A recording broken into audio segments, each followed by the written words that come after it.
Félix Tshisekedi le 9 juillet 2023. Enfin, 6, dernière citation. Je ne me mêle pas de ce qui se passe avec la justice. Mais évidemment, comme le dit la constitution de notre pays, je suis le magistrat suprême. Ainsi, sans juger bien sûr, je peux m'enquérir de certaines situations sans m'immiscer dans les affaires de la justice, surtout lorsque cela suscite des polémiques. Tout ce que je fais et ce à quoi je veille est que les droits des individus soient garantis et respectés. Fin de citation, Félix Tshisekedi, le 19 septembre 2023. En cas d'espèce, Monsieur le Président de la République, le ministère public a demandé à la Cour constitutionnelle de déclarer non fondée la requête de M. Ngoy Ilunga Wasenga Théodore au motif que, pour le ministère public, aucune irrégularité, alors je dis bien, et je répète, aucune irrégularité alléguée par le requérant n'a été démontrée, d'après le ministère public, et, je conclue, donc aucune irrégularité soulevée n'est fondée. Je cite ainsi donc le ministère public qui avait ainsi conclu avant de donner son avis au ministère pour décréter non fondée la requête du concerné requérant Ngoy Ilunga Wasenga Théodore. Pour parvenir à cette conclusion, à cet avis donné à la Cour, le ministère public a essentiellement considéré, estimé, conclu et déclaré ce qui suit. 1.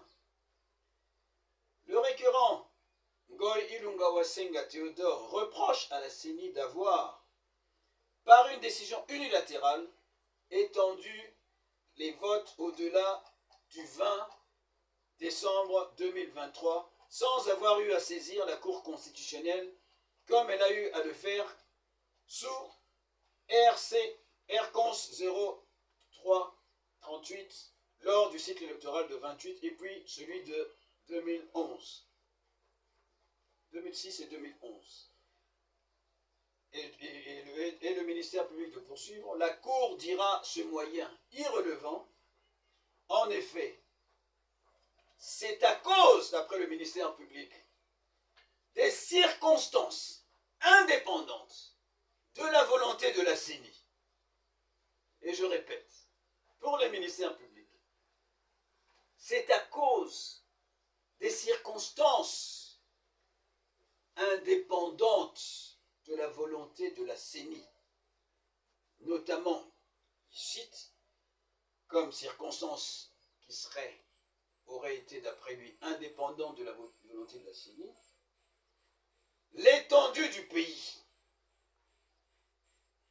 combinée au mauvais état des routes devenues encore plus impraticables en période de forte pluie, l'acheminement de matériel de vote par route, les questions de logistique, le nombre élevé d'électeurs, la volonté de la CENI de permettre à chacun des électeurs d'exercer son droit de vote. Telles sont les circonstances indépendantes, d'après le ministère public, les circonstances indépendantes de la volonté de la CENI. À cause de cela, de toutes ces circonstances énumérées par lui, que la CENI a autorisé les opérations de vote de continuer le lendemain du jour de vote, donc au-delà du 20, et ce jusqu'au 21, d'après lui, 21 décembre, d'après le ministère public, en trouvant une parenthèse pour dire, et ce, même si tout cela est fait par la CENI, en violation manifeste et téméraire de l'article 52 de la loi électorale, et ce comme si, pour le ministère public, la CENI et son président, M. Kadima, étaient au-dessus de la loi et de la Constitution de la République, notamment au-dessus des dispositions de l'article 52 de la loi électorale. Toujours dans notre parenthèse, qui plus est, nous savons tous, M. le Président de la République, que gouverner, c'est prévoir. La CENI, en 5 ans, depuis le dernier cycle électoral du 30 décembre 2019, n'avait-elle pas prévu tout cela? Ou n'a-t-elle pas prévu? Et où n'avait-elle pas l'obligation, même légale, de prévoir tout cela? La CENI venait-elle subitement de découvrir l'étendue de la République, le nombre élevé d'électeurs, les problèmes de logistique et autres énumérés comme circonstances indépendantes de la volonté de la CENI par le ministère public? Monsieur le Président de la République, la conclusion, les réponses à ces questions sont claires. Deux citations, motifs justifiant, d'après le ministère public, son avis. Pour lui, le requérant, sa requête doit être déclarée non fondée, au motif par ailleurs que le requérant reproche à la CENI d'avoir violé les articles 69 et 71 de la loi électorale pour avoir organisé le dépouillement dans le centre des opérations et des résultats appelés Bosolo à Kinshasa et publié les résultats partiels faussés délibérément alors que le dépouillement était en cours dans plusieurs centres de vote. Le ministère public de poursuivre. La Cour de séance dira ce moyen non fondé.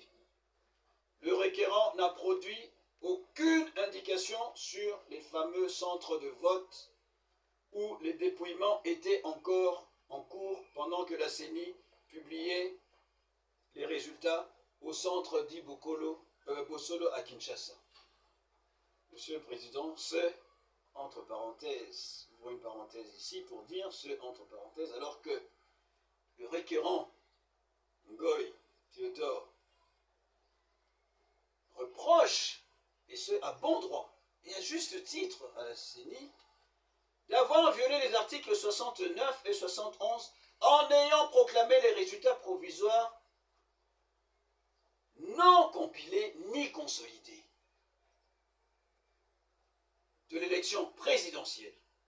Et d'avoir fait tout cela, et admis elle-même la CENI d'avoir fait tout cela, à partir des résultats tirés des machines à voter, dont par ailleurs elle a avoué qu'elle ignore par ailleurs le nombre total de machines qu'elle avait déployées et le nombre de celles qui avaient été utilisées régulièrement, alors qu'en vertu de la loi, telle que prévoient les articles 69 et 71, la CENI devait proclamer les résultats provisoires de l'élection présidentielle à partir des résultats compilés par les centres locaux de compilation respectifs qui sont seuls compétents à la matière